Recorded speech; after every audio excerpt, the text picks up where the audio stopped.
다 함께 새롭게 번역된 사도신경으로 우리의 신앙을 고백하겠습니다. 나는 전능하신 아버지 하나님 천지의 창조주를 믿습니다. 나는 그의 유일하신 아들 우리 주 예수 그리스도를 믿습니다. 그는 성령으로 잉태되어 동정녀 마리아에게서 나시고 본디오 빌라도에게 고난을 받아 십자가에 못 박혀 죽으시고 장사된 지 사흘 만에 죽은 자 가운데서 다시 살아나셨으며 하늘에 오르시어 전능하신 아버지 하나님 우편에 앉아 계시다가 거기로부터 살아있는 자와 죽은 자를 심판하러 오십니다. 나는 성령을 믿으며 거룩한 공교회와 성도의 교제와 죄를 용서받는 것과 몸의 부활과 영생을 믿습니다. 아멘.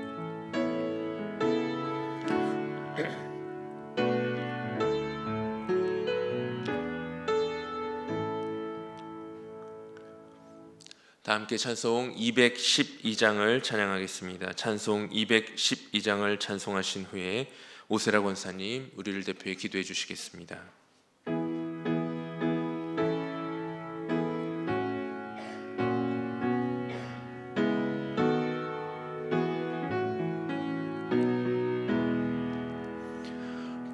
겸손히 주를 섬길 때 괴로운 일이 많으나 구주여 내게 힘 주사 잘 감당하게 하소서. 인자 한 말을 가지고 사람을 감화시키며 갈 길을 잃은 무리를 잘 인도하게 하소서. 구주의 귀한 인내를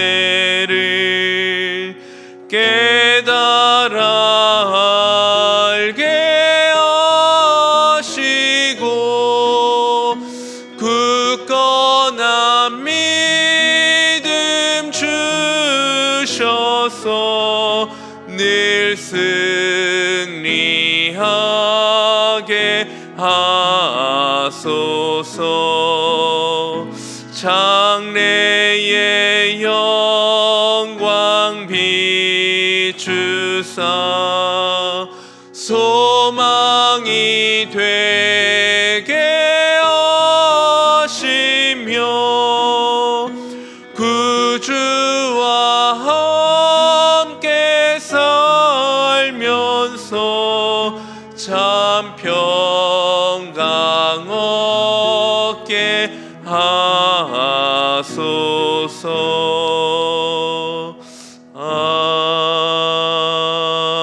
아멘.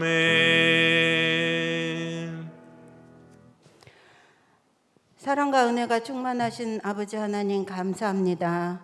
어렵고 힘든 상황 속에서도 우리를 붙잡아 주시니 또한 감사를 드립니다.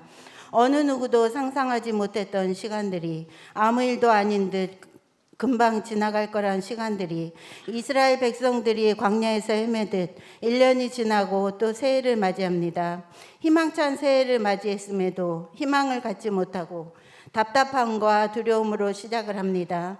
주님께서 언제나 우리 곁에 계심에도 중심을 못 잡고 세상을 바라보며 한탄하고 불평하며 두려워하는 저희의 모습을 봅니다. 고비고비마다 잘 지나게 하심에도 주님의 뜻하심을 알지 못하고 두려움에 떠는 저희를 용서하옵소서.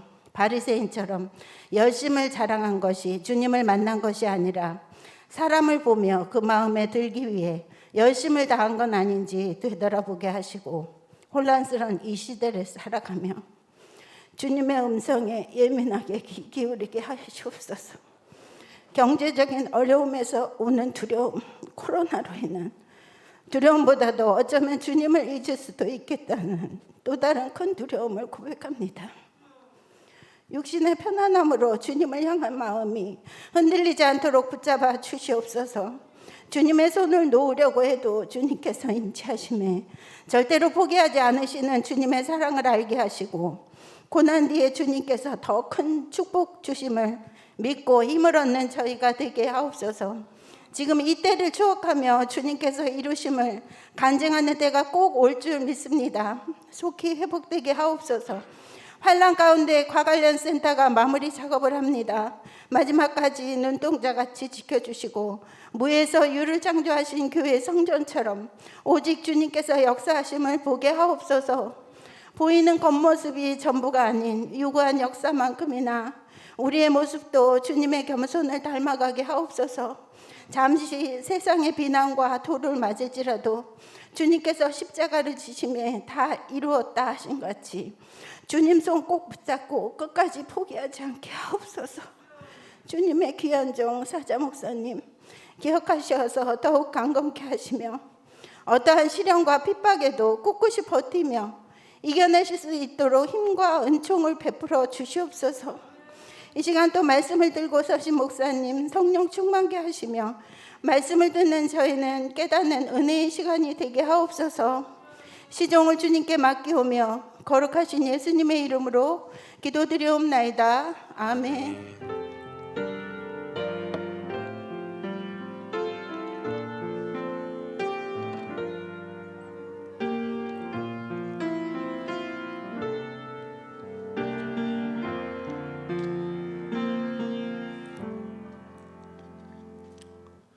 교회 소식은 주보를 참고하여 주시기 바랍니다.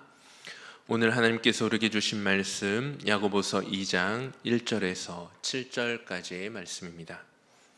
야고보서 2장 1절에서 7절까지의 말씀, 제가 가진 성경 신약 372쪽에 있는 말씀입니다.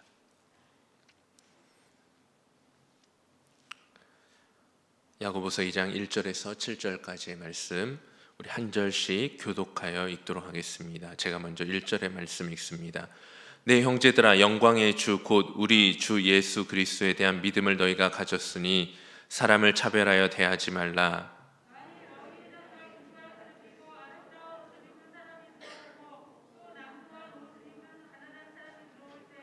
너희가 아름다운 옷을 입은 자를 눈여겨보고 말하되 여기 좋은 자리에 앉으소서 하고, 또 가난한 자에게 말하되 너는 거기 서 있든지 내 발등상 아래에 앉으라 하면,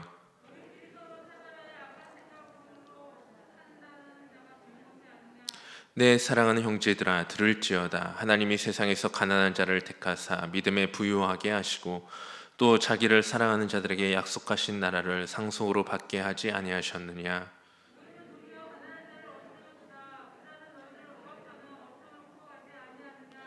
함께 읽겠습니다. 그들은 너희에게 대하여 일컫는 바 그 아름다운 이름을 비방하지 아니하느냐. 아멘. 기도하겠습니다. 사랑과 은혜가 풍성하신 하나님, 오늘도 주님의 말씀 앞에 섭니다. 주님, 말씀하여 주옵소서. 아버지 하나님의 말씀 앞에 철저히 순종하는 마음을 갖게 하여 주옵소서. 하나님께서 우리에게 주신 말씀을 부여잡고 또 한 주를 승리하며 나아가는 복된 삶이 되게 하여 주옵소서. 하나님의 은혜와 사랑에 감사하는 마음을 담아 귀한 예물을 하나님 앞에 올려드립니다. 이 예물을 주님께서 기쁘게 흠양하여 주시고 이 예물이 쓰여지는 곳마다 하나님의 나라가 아름답게 임하게 하여 주시옵소서. 예수 그리스도의 이름으로 기도드립니다. 아멘. 여러분은 살아가면서 어떤 차별 대우를 경험하여 보셨습니까? 많은 사람들은 알게 모르게 차별 대우를 행하기도 하고 또 차별 대우를 받기도 하며 살아갑니다.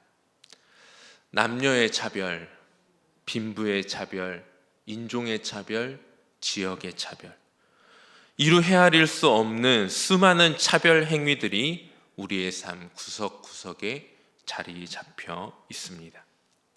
차별, 국어사전의 의미는 이렇습니다. 둘 이상의 대상을 각각 등급이나 수준 따위의 차이를 두어서 구별함. 사람들은 다른 사람들과 자신을 혹 자신이 속해 있는 단체를 구별 짓는 것이 자신을 혹은 자신이 속해 있는 그 단체를 더 특별하게 만든다라고 생각합니다. 그래서 자신이 속해 있지 않는 대상을 낮추어 보고 자신이 소속되기를 바라는 그 선망하는 곳을 바라보면서 또 그곳에 소속되어 있는 그 소속감을 가지고 당신들은 나와 달라.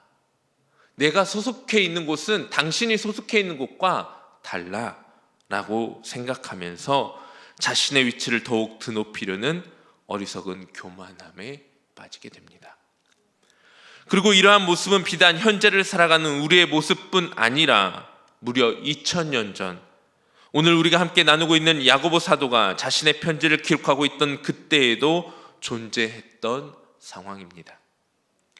오늘 본문에서 야고보는 당시 교회에서 만연해 있던 한 모습을 통해 교회의 부끄러운 차별의 모습을 낱낱이 드러내고 있습니다. 오늘 야고보는 회당, 즉 당시 교회에 들어오는 두 사람을 대하는 성도들의 태도를 비유로 차별에 대한 이야기를 전달하여 줍니다. 회당에, 즉 우리가 지금 생각하고 있는 이 교회 예배당에 금가락지를 끼고 아름다운 멋진 옷을 입고 있는 사람이 들어오면 그 사람을 눈여겨보면서 여기 좋은 자리가 있습니다. 여기 아주 명당 자리가 있으니까 여기 아주 상석에 당신이 앉으시면 됩니다 라고 안내를 하는 것입니다.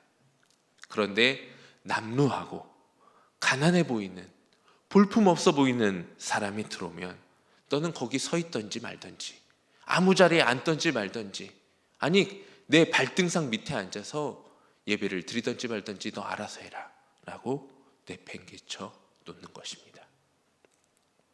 그런데 여기서 우리가 이 말씀을 바라보면서 주목해야 할 사실 하나가 있습니다. 지금 이 회당에 들어오고 있다라고 이야기하고 있는 이 야고보 사도가 말하고 있는 이 두 사람, 부자와 가난한 자, 이 두 사람이 그리스도인인지 비그리스도인인지 기존 성도인지 새가족인지 전혀 언급되어 있지 않다라는 것입니다. 즉 이 말은 지금 부자는 그리스도인이기 때문에 혹은 비그리스도인 새가족이기 때문에 이런 정말 융숭한 대접을 받고 가난한 자는 혹 그리스도인이기 때문에 아니면 비그리스도인이기 때문에 그런 멸시받는 그런 대우를 받고 그런 대우를 행하고 있다라는 것이 아니다라는 것입니다. 야고보가 회당에 들어온 사람이 그리스도인인지 아닌지를 말하고 있지 않는 것은 지금 회당에 들어온 사람이 중심이 아니라 들어온 사람을 대하는 성도들의 그 반응을 중점적으로 바라보고 있는 것입니다.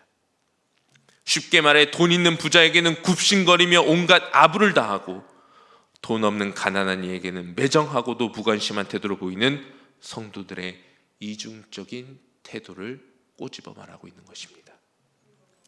그리고 야고보 사도는 이러한 모습을 보이는 성도들을 향하여 다음과 같이 말하고 있습니다. 4절의 말씀에 이렇게 야고보 사도는 말합니다. 너희끼리 서로 차별하여 악한 생각으로 판단하는 자가 되는 것이 아니냐. 돈이 있다고 판단되는 이에게 고개를 숙이고 돈이 없다고 판단되는 이에게 고개를 뻣뻣이 드는 그 행동이 바로 악한 생각으로부터 출발된 행동이다라는 것입니다. 오늘 본문에서 야고보는 차별에 대한 죄악됨을 말씀하여 주고 있습니다. 그런데 야고보가 차별하여 대하지 말라라고 말하면서 차별해서는 안 되는 이유가 어떤 인격적인 혹은 도덕적인 이유 때문에 차별하여 대하지 말라라고 말하고 있는 것이 아닙니다. 차별은 어떤 도덕적인 문제도 아니고 어떤 인격적인 문제도 아닙니다. 오늘 본문에서 야고보가 말하고 있는 이 차별은 그러한 인격과 도덕의 문제가 아닌 바로 믿음과 죄의 문제입니다. 우리 1절의 말씀을 다시 한번 같이 읽어보도록 하겠습니다. 오늘 본문 말씀 1절의 말씀 같이 읽어봅니다. 내 형제들아 영광의 주 곧 우리 주 예수 그리스도에 대한 믿음을 너희가 가졌으니 사람을 차별하여 대하지 말라. 아멘. 야고보가 지금 차별하여 대하지 말라라고 말하면서 그의 서신을 읽고 있는 이들에게 너희가 지금 무엇을 가지고 있으니 차별하여 대하지 말라라고 말하고 있습니까? 영광의 주, 곧 우리 주 예수 그리스도에 대한 믿음을 가졌으니. 너희가 인격적으로 차별하여 대하는 것이 아니라, 너희가 어떤 도덕적인 문제 때문에 차별하여 대하는 것이 아니라 너희가 믿음을 가졌으니 차별하여 대하지 말라. 야고보는 오늘 본문의 말씀 바로 앞에 1장의 마지막에서 경건에 대하여 자세한 이야기를 나누고 있었습니다. 그런데 1장 마지막 절에 그토록 강조한 경건에 대하여 말하고 있다가 2장에서 갑자기 이어서 설명하는 것이 다시 그러면 경건한 삶은 이러한 삶입니다라고 말하는 것이 아니라, 야고보는 경건의 삶을 이야기를 마치고 바로 이어서 믿음에 대하여 이야기하고 있습니다. 왜냐하면 야고보가 그토록 강조한 경건의 바른 방향이 바로 바른 믿음의 방향과 일치하기 때문입니다. 그리고 바른 믿음을 가지는 데 있어서 중요한 첫 번째 걸음은 바로 차별하여 대하지 않는 삶을 살아가는 것입니다. 그렇다면 과연 차별과 믿음이 어떠한 관계가 있기에 야고보는 우리 주 예수 그리스도에 대한 믿음을 가지고 있는 너희가 사람을 차별하여 대하지 말라라고 강력하게 경고하고 있는 것일까요? 우리 다시 한번 아까 나누었던 4절의 말씀을 다시 한번 또 읽어보도록 합니다. 4절의 말씀을 같이 읽겠습니다. 너희끼리 서로 차별하여 악한 생각으로 판단하는 자가 되는 것이 아니냐. 야고보는 회당 즉 교회 안에서 만연해 있는 부자와 가난한 자의 차별 행위를 언급한 뒤에 그 행동이 왜 주 예수 그리스도를 믿는 믿음의 삶에서 벗어난 행동인지를 설명해 주고 있습니다. 4절에서 우리가 주목하여 살펴보아야 할 두 개의 단어가 있습니다. 바로 차별하여라는 단어와 판단하는 자라는 단어입니다. 여러분, 차별하는 행위, 이 차별하는 행위를 하기 위해 반드시 수반되어야 하는 존재 조건이 있습니다. 차별을 하려면 반드시 이게 뒤따라와야 해요. 이게 먼저 선행 조건이 돼야 차별을 할 수 있습니다. 그것이 무엇입니까? 바로 판단입니다. 남녀의 차별 행위가 있기 전에 무엇을 판단해야 됩니까? 그 사람이 남자인지 여자인지 판단해야 그 사람을 남녀 차별하여 행할 수 있습니다. 빈부의 차별 행위가 나타나기 위해 어떠한 것이 전제 조건이 되어야 됩니까? 그 사람이 부자인지 가난한 자인지를 판단해야 빈부의 차별을 하여 행할 수 있습니다. 인종차별 행위가 나타나기 전에 그 사람의 인종이 어떠한 인종인지를 판단해야 인종차별 행위가 나타나게 됩니다. 모든 차별의 행위 앞에는 그 차별 행위를 하기 전 그 대상에 대한 판단이 수반될 수밖에 없습니다.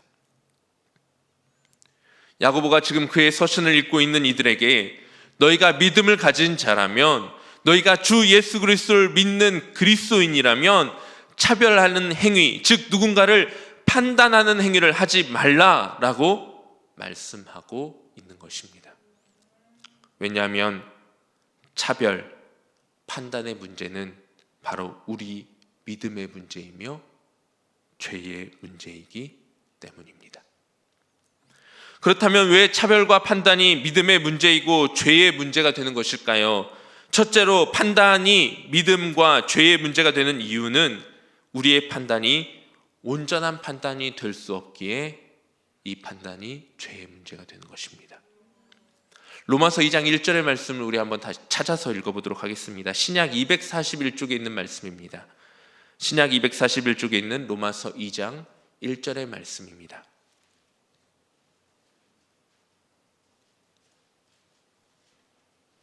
로마서 2장 1절의 말씀, 신약 241쪽에 있습니다. 함께 읽어볼까요?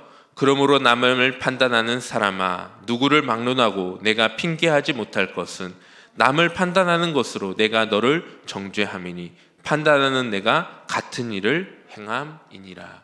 아멘. 우리는 누군가를 판단하는 것을 참 좋아합니다. 그런데 그 판단하면서 신랄하게 손가락질했던 그 비판과 그 비판했던 행위들을 나도 동일하게 행하고 있다라는 사실은 쉽게 망각합니다.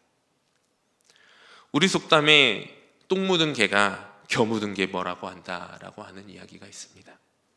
우리 주님도 마태복음 7장 4절에서 보라 내 눈 속에 들보가 있는데 어찌하여 형제에게 말하기를 나로 내 눈 속에 있는 티를 빼게 하라 하겠느냐라고 말씀하셨습니다. 다른 사람을 판단하기에 우리의 허물이 너무나 큽니다. 다른 사람을 판단하기에 저와 여러분의 삶에 부족하고 연약한 모습들이 너무나 많이 보입니다. 그러기에 우리는 누군가를 판단할 자격이 없습니다. 나 역시 언제 무너질지 모르는 연약하고 죄투성인 존재이며 나 또한 언제 어디에서 어떻게 범죄할지 모르는 연약한 자이기 때문에 나의 판단이 언젠가 나에게 비수가 되어서 언제 되돌아올지 모르기에 우리는 절대로 누군가를 함부로 판단하는 자리에 앉아서는 안 됩니다.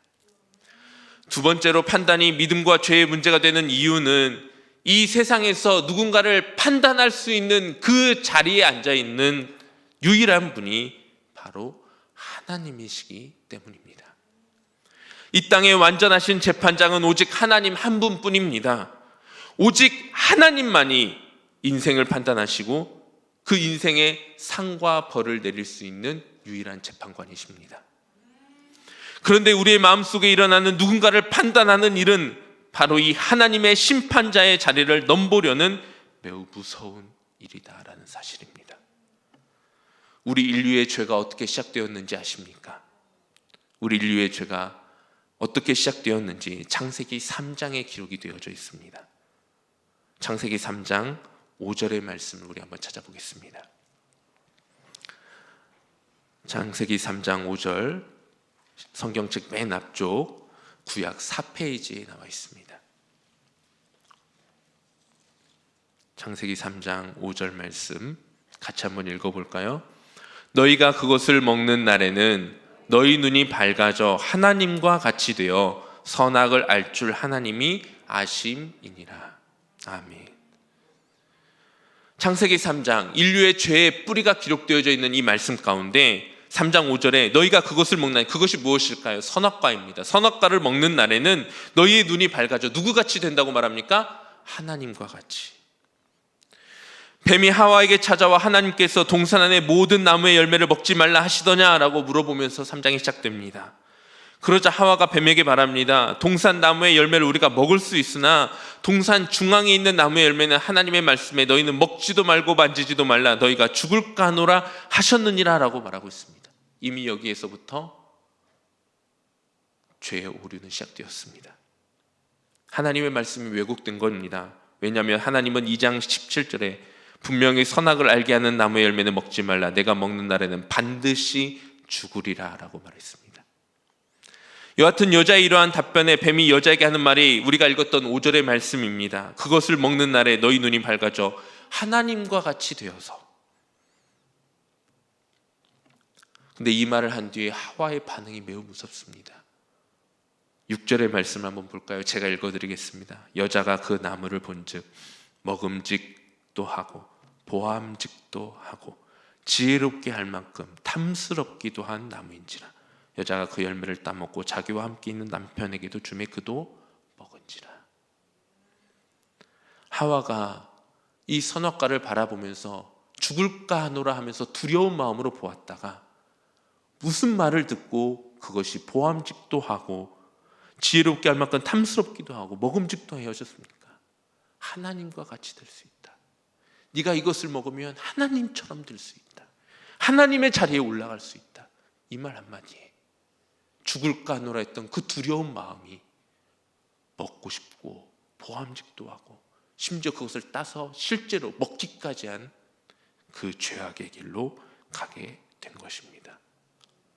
사랑하는 성도님들, 지금 우리의 삶에 누군가를 차별하는 무서운 죄악의 자리에 우리가 서 있지는 않는지, 지금 우리의 삶에 누군가를 판단하는 무서운 죄악의 자리에 우리가 서 있지는 않는지 우리의 삶을 되돌이켜 보아야 합니다.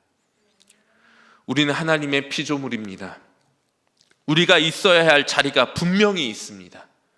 우리가 있어야 할 자리를 무시하고 감히 하나님의 자리인 누군가를 판단하는 그 자리를 탐내는 순간 그것이 우리에게 돌이킬 수 없는 죄가 됩니다.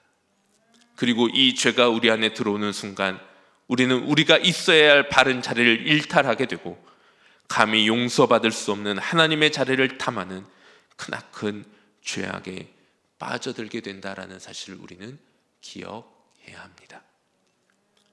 분수를 모르고 자기 자리를 지키지 못하는 사람은 어리석은 사람입니다. 내가 있어야 할 자리를 분명히 아는 것이 큰 지혜입니다. 혹 오늘도 누군가를 판단하여 차별하거나 누군가를 판단하여 정죄하고 있다면 지금 이 시간 그 모든 판단을 멈추고 지금 우리가 있어야 할 자리에 되돌아오시기 바랍니다. 우리의 자리는, 즉 우리의 위치는 누군가를 판단하고 정죄하고 차별하는 자리가 아닌 우리의 왕 되신 하나님께 언젠가 판단받아야 하는 존재임을 기억하면서 겸손히 하나님의 긍휼을 구하는 자리가 우리의 자리입니다. 야고보는 우리가 걸어가야 할 믿음의 여정 가운데 지금 우리가 있어야 할 자리가 어디인지를 오늘 말씀을 통해 우리에게 분명하게 말씀하여 주고 있습니다. 우리의 믿음이 더욱 단단해질 수 있는 방법은 의외로 간단합니다. 하나님의 자리와 나의 자리를 바로 인식하는 것입니다. 하나님이 계실 곳과 내가 있어야 할 곳을 바로 깨닫는 것입니다. 하나님의 자리와 내가 있어야 할 자리를 바로 구분하는 것입니다. 자꾸만 우리가 판단자의 자리에 앉으려 하니 문제가 생깁니다. 자꾸만 우리가 왕의 자리를 탐내니 죄악이 물밀듯 우리의 삶에 밀려 들어옵니다. 왕권 국가에서 가장 큰 죄는 바로 왕의 자리를 탐하는 죄, 반역, 역모입니다. 저와 여러분의 인생의 왕은 누구십니까? 우리 인생의 왕이 누구십니까? 우리 가정의 왕은 누구십니까? 우리 교회의 왕은 누구십니까? 우리의 왕 되신 하나님만이 우리의 진정한 판단자가 되실 수 있습니다. 그런데 그 자리를 일탈하고 내가 내 인생에 혹은 내 가정에 내 교회에 왕이 되려 할 때 우리는 만왕의 왕 되신 하나님께 반역, 역모를 꾀하는 대역 죄인이 된다는 사실을 우리는 기억해야 합니다. 사랑하는 성도님들, 내가 있어야 할 자리가 어디인지 바로 분별하고 깨닫는 은혜가 있기를 간절히 소망합니다. 내가 있어야 할 자리를 바로 알 때 하나님의 자리를 바로 알게 됩니다. 그리고 하나님의 자리를 바로 알고 인정하는 것이 우리 믿음의 걸음이 건강해질 수 있는 첫 번째 걸음이 되는 것입니다. 오늘 저와 여러분의 믿음의 발걸음이 하나님 보시기에 기쁨이 되는 복된 발걸음이 되기를 우리 주님의 이름으로 축원합니다. 기도하겠습니다. 사랑과 은혜가 풍성하신 하나님, 우리의 자리를 바로 알게 하여 주옵소서. 내가 있어야 할 자리가 어디인지를 깨닫는 지혜를 허락하여 주옵소서. 우리는 자꾸만 교만하여 우리의 욕심을 가지고 감히 우리의 왕 되신 하나님의 자리를 탐내는 어리석은 자리에 자꾸만 올라서려 합니다. 하나님 용서하여 주옵소서. 우리가 있어야 할 자리를 깨닫게 하여 주옵소서. 혹 우리가 지금까지 우리의 인생에, 우리의 가정에, 우리의 교회에, 우리의 삶의 자리 가운데 하나님의 자리를 욕심내어 그 자리에 앉아 있었다면 하나님 빨리 깨달아 하나님께 그 자리를 양보하, 아니 원래 하나님의 자리인 그 자리에 하나님을 다시 앉히고 겸손히 하나님의 발등상 아래 앉아 하나님을 우러러 바라볼 수 있는 우리 모두가 되게 하여 주옵소서. 예수 그리스도의 이름으로 기도드립니다. 아멘. 우리 함께 찬송 38장을 고백합니다. 38장입니다.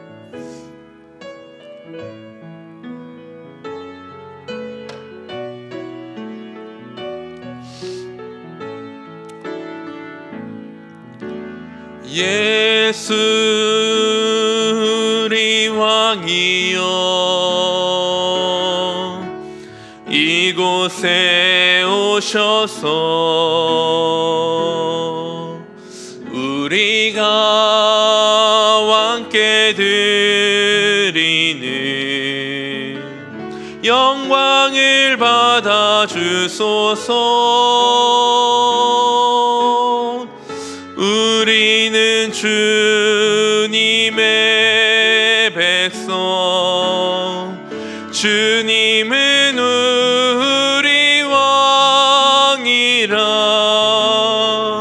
왕이신 예수님 오셔서 좌정하사 다스리소서.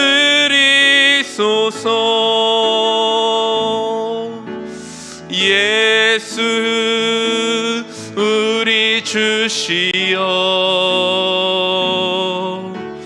이곳에 오셔서 우리가 주께 드리는 찬양을 받아 주소서. 우리는 주님의 종들, 주님은 우리 주시라.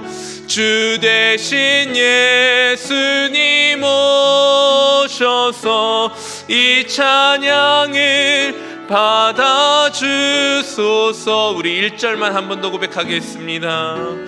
예수 우리 왕이여 이곳에 오셔서 우리가 왕께 드리는 영광을 받아 주소서. 우리는 주님의 백성, 주님은 우리 왕이라. 왕이신 예수님 오셔서 좌정하사